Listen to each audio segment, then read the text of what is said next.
Hello everyone, Zarisu here, and I'm back at you with a politics and history goober video for once. But you already saw the thumbnail and the title, you know the topic. But before that, I need to, I guess, this case has been covered by so many YouTubers, it's like overblown, but I feel like it once more is just such a useful example to explain, just give you an image of how bad government failure is in this case. So it is kind of a myth. Not sure if this case actually happened or not, but other cases similar to it have happened in real life, and it's just a good way to paint a picture of how government failure works, basically. And that is the Cobra effect, which was during the time of the British Raj. The British Indian government wanted to curb the growth of the Cobra population in India.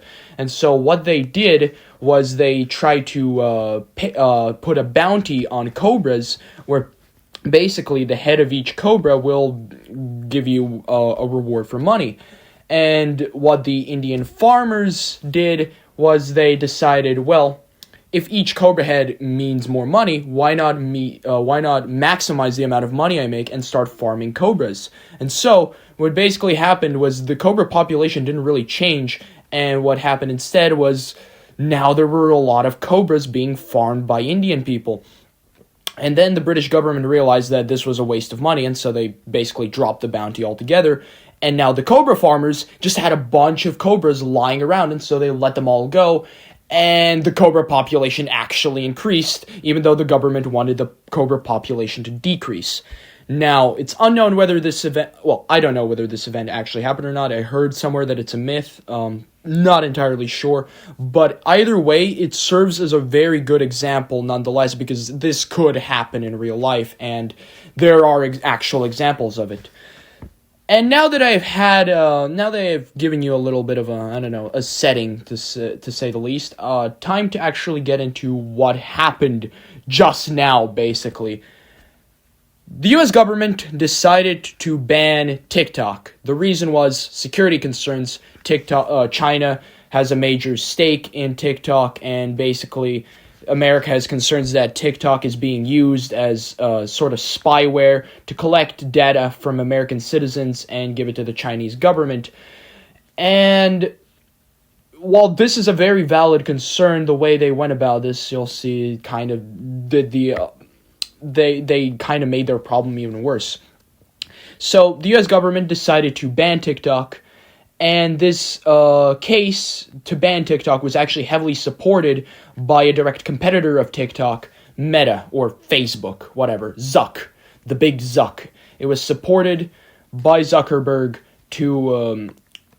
This bill was also supported by Zuckerberg with the goal of banning TikTok. Now, it succeeded very recently, but what they didn't expect is something worse happened. Instead of all the people switching to Facebook, as Meta would have wanted, or the U.S. government would have wanted, because, it's instead of Chinese spyware, it's American spyware. No, what instead happened is everybody decided to just straight up do something completely different and go double down on Chinese spyware by installing a Chinese application called Red Note, literally named after the Little Red Book, which is a collection of quotes from Mao Zedong, the face of Chinese communism. And they just straight up gave themselves even more blatant Chinese spyware, because the American people were pissed off that the government was encroaching on what they can and can't do, and so they decided to wave a middle finger to the government. And, I mean, what do you expect? The American people are a free people, and when you decide to take away their freedom, they're gonna act rebelliously. And, what could have been done differently? What the U.S. government, in my opinion, should have done instead, and what they should do in almost every single thing they're doing, is not do stuff. They should just let go, free the market, and let the people make their own choices. And what would happen in this free market society is, there would be much more competition, and there would actually be a kind of selection within the market, which is the American people. And you see, the American people, they love freedom, and in their hearts, they actually love the United States. They are very concerned for their freedom. They're very concerned for the strength of the American nation and the American country, and that is in their ultimate interests. They do not actually prefer China over America. They just dislike the American government doing bad things to them. And so, if the American government actually let the American people do their thing, they would inevitably vote with their money to select a service, a social media service that would actually not collect data from the Americans, or collect as little as possible, and be as friendly to the needs of the American people, and would also be patriotic to America to some extent, instead of being loyal to some other country, because the Americans in their hearts are a patriotic people. And so if you actually gave the Americans a free market, you would eventually get a proper service that would suit the needs of the American people and of the American country in general. And the United States government would actually benefit by having a much better strategical position, as the American people just choose where their data goes, and their interests would be suited to themselves, to the American collective as a whole, and that would benefit the U.S. government.